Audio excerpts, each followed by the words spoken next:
Graffiti is art. However, graffiti is an act of vandalism and is a crime. Every state and province has vandalism laws that apply to graffiti and local entities such as cities, countries, and even anti-graffiti ordinances. Violation of these laws result in a fine, probation, or a jail sentence. Setting does not condone any live, real-life act of vandalism in any form.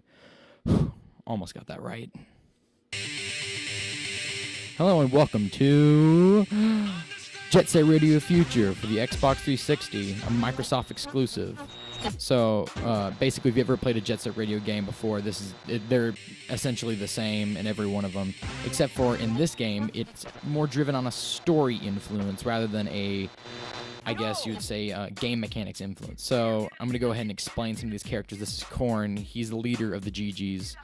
We play a character named Yo-Yo, and the general, I guess you need to learn from the very beginning. You get done at this very beginning level, which is called the garage. This will act as a hub throughout the entire game, and most levels actually can be accessed through this hub. For instance, I think I need to go find Gum first. But for instance, some levels you can actually access, such as the very first level, Dogen's Off the Hill. So this is Gum. I think she's one of 5 girl characters in the entire game. Yeah, so she's going to go ahead and tell us the normal tutorial, but I've played this game before, so I don't need to be taught these things. Knock on wood. So, what she's telling us how to jump. Now she's going to give an explanation of what a grind is. Alright, come on, just let me do it already. So, if you've ever played a Tony Hawk game before, there's like a button that's assigned to like grinding itself, but on this game, you just kind of lock on to them. Oh gosh, probably should have just jumped right off. I'm not doing this game justice. Alright, so it's going to ask me to grind one more time. Jump off. Oh, come on. Let me off. Alright, so you're only going to get taught just the basics like graffiti tagging, tricks, grinding, jumping, things that you just cannot live without in this game. But the later techniques that you'll find that are extremely essential will be found through other means, such as Garum or Roboy, if you ever decide you want to be taught the tutorial again. Alright, so she's telling me to go collect these spray cans. Spray cans come in 2 colors of yellow and blue. Blue ones count towards 5 graffiti cans, and yellow ones count as 1. So, alright, so now she's going to teach us about tags. In the previous game, it would actually show up as like a little notification, like, hey, tag this. And you'd have to do like some little mini game where you had to tag them. And in this game, you just walk up to these little symbols, they look like a triangle that in the short shape of like a G. Gosh, I fell. All right, I need to go get more cans. She's asking me to do a boost dash. I'm getting slow behind this. So basically, yeah, they actually made it a lot easier to tag things in Future than they did in the original, because the original basically had to stop you and slowed down the game. All right, come on, let me go. Cool, we're done. Is that good enough? There we go. All right, so by changing it so you can just tag right beside them, you actually speed up your tagging motion, which makes the game go a lot faster. And that was an issue with Jet Set Radio, is how slow it felt. This game is actually, it attempts to feel faster than Radio, but sometimes it just comes off as trying too hard. Alright, so they're telling us about DJ Professor K. Whenever he comes online, I'm going to give him his respect and not talk. So, here's our very first broadcast from DJ Professor K. Yeah, this is DJ Professor K, baby, the master of mayhem, know what I'm saying? Bring you another Tokyo Underground pirate radio broadcast from Jet Set Radio.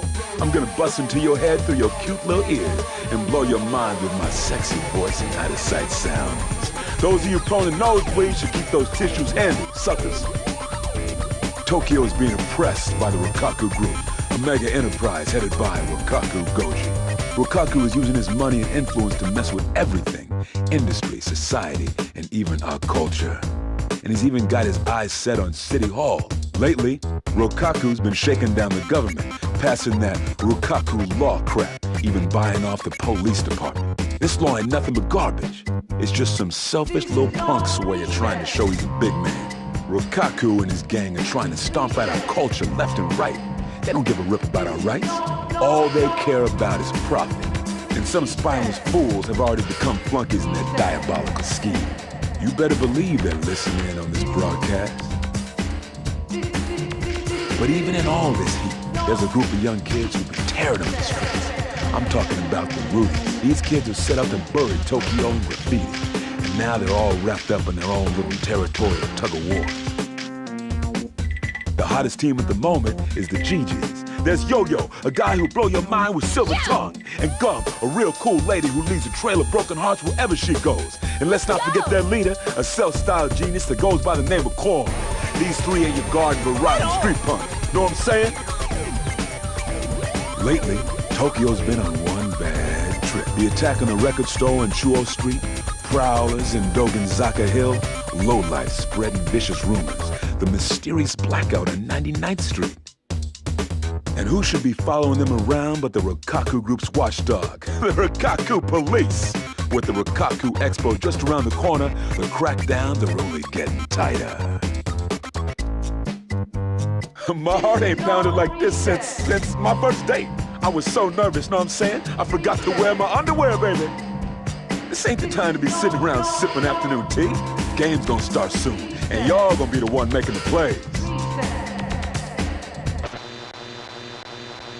All right, so if you haven't got the lore yet, that's pretty much all you need. So now they're going to tell us to go to Dogenzaka Hill to take on our very first mission of tagging. So basically, you're going to find that these levels come in. Right. Let's get this party started. I'll be your audience, so let's see what you got. Someone done stole the goddess of the streets, the statue of Dogenzaka Hill. I bet the punks who did this are the same ones who are spreading all them nasty rumors. Cover Dogenzaka Hill in graffiti and flush out those rumor-spreading scumbags. Jeez, DJ, I gave you your respect, now you gotta let me talk. So, this game goes in sections of chapters, 9 individually. And you'll find that some of them just take place in one level and others do not. Oh, God's gonna be quick. So this is a graffiti soul. You need to have at least 40 later on in the game, so I'm gonna collect as many as I can as I go through these. You can find them spread out through the level naturally, or you can also make them spawn by completing street challenges after you collect a mystery tape, which I'll point out when I find later. So your goal is to tag basically everything you find through here. Oh gosh, I'm waiting for us to get to our very first tag because I don't want to miss one. That's the worst thing that can happen. So, yeah. Here's our second graffiti soul. Wow, we're already 2 out of 40. Alright, so I'm gonna jump down here. Yeah, so here's our very first things we're gonna tag. Yeah, I missed that one right there, so we're gonna go ahead and tag this. So, your goal is to cover everything in the area. See, this one's got 16. Sometimes you'll get to ones that have just too much, and they'll get harder and harder to find. Most of these are right next to each other, though, so it shouldn't be that hard.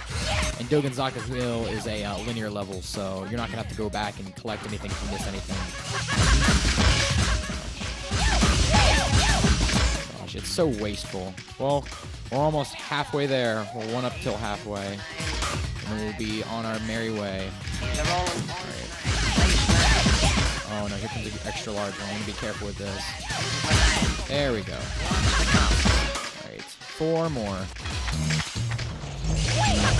3 more. Alright, so I'm sorry if I have to explain everything really quick during these earlier levels. They decide to drop a lot of information at the very beginning, and I don't want to leave anybody out of knowledge because it can get pretty confusing really fast.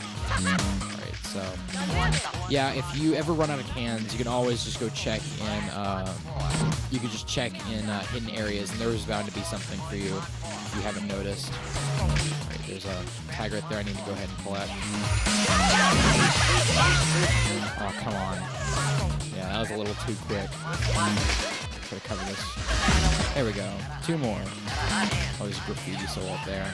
Don't think I can get it though, but I'm gonna try. Alright. So, yeah, this is just the very first level, Dogenzaka Hill. It's meant to act like a tutorial as much as the garage is because I guess staying in a small cubic area doesn't really help with exploring. So I guess neither does having a linear layout first as a start either, but I mean, you gotta start somewhere. So actually, later on levels, they actually have a theme to them. Like a certain gang's theme is like their level. Dogenzaka Hill, however, is one of those that doesn't have a theme. And you'll find very true that there are some levels that actually have... Oh, here comes our last tag right here. There we go. That's 16. Time to flush out those rumor-spreading punks. Give them my regard. So it's a little confusing, actually, how they base all these characters' appearances. Because actually, if you... We're going to cap it down here first and get this mystery tape. That's what a mystery tape looks like. So now if we open up our GG notebook, now we have street challenges. Grind 10 times, air combo 3 times, 20 tricks, 50,000 points, and avenue long grind. Usually they have, the layout is combo of tricks, combo of air, points, general information, and then there's like a hidden one at the very bottom that you have to figure out on your own. Some of them are easier than others. So, in order to unlock Beat, we just have to follow the leader and then talk to him. But if you actually own the game, you'll realize that Beat is actually the box character. He appears on the front.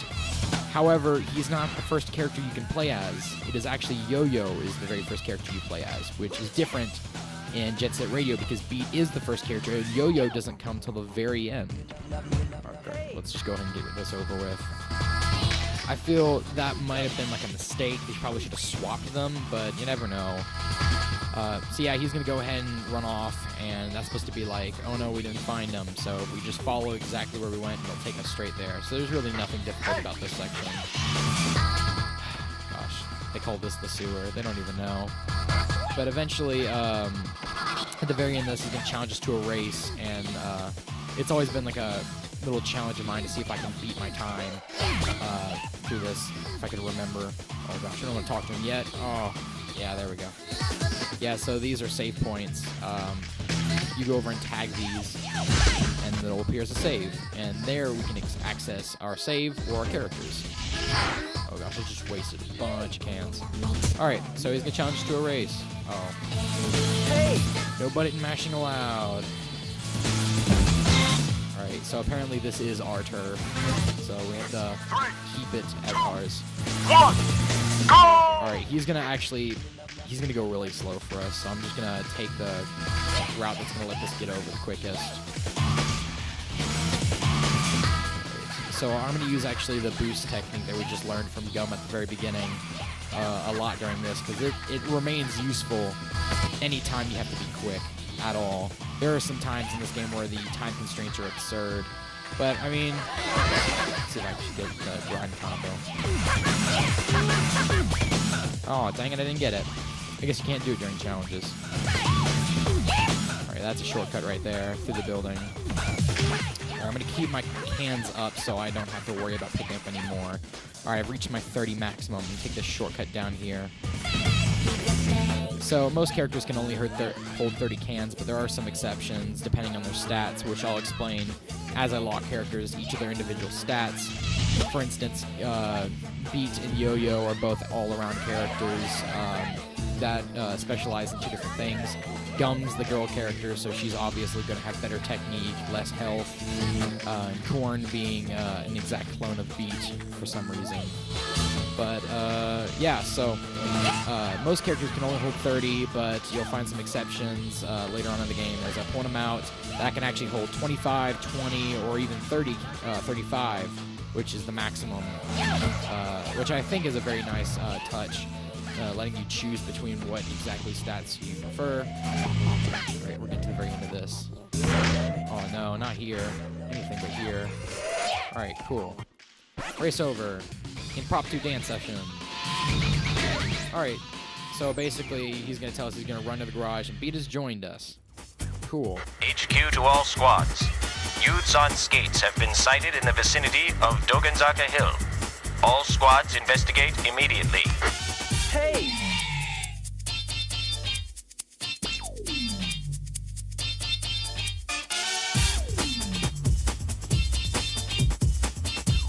Come on. If you're not going to have voice acting, at least let me skip it. All right, so this is going to be our very first cop battle, which is another swap where they teach you the tagging mechanism on characters. Let's use those pretty white shirts. So basically what you're going to do is don't let them touch you. Go ahead and pick up some cans really quick. By knocking them over, you can get cans from them. If they'll let me touch them, that is. Gosh, this is frustrating already. You don't really want them to grab onto you like they just did me. Gosh, this should be easy if I had cans. Alright, so by running into them, you get cans, so that's like an easier way.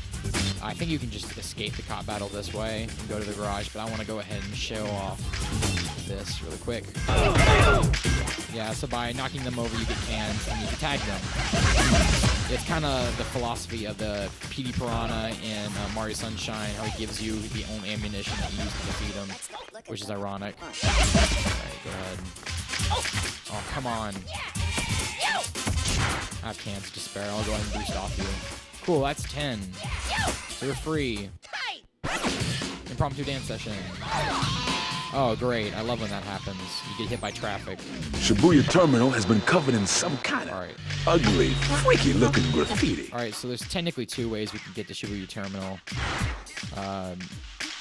Am I going to be able to go? Yeah, so this is the way I'm going to be taking right here.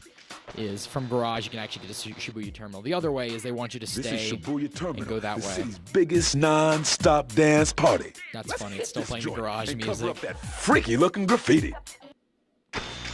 There we go. All right, here's our next cutscene. It's Poison Jam. I can't believe they're showing them ugly faces in broad daylight. Shame on you. Are they the ones behind all this? All right. I'm going to go ahead and pause it right here so we can go ahead and wait and check out what Poison Jam has to offer us at Shibuya Terminal in the next episode. I'll see you guys later.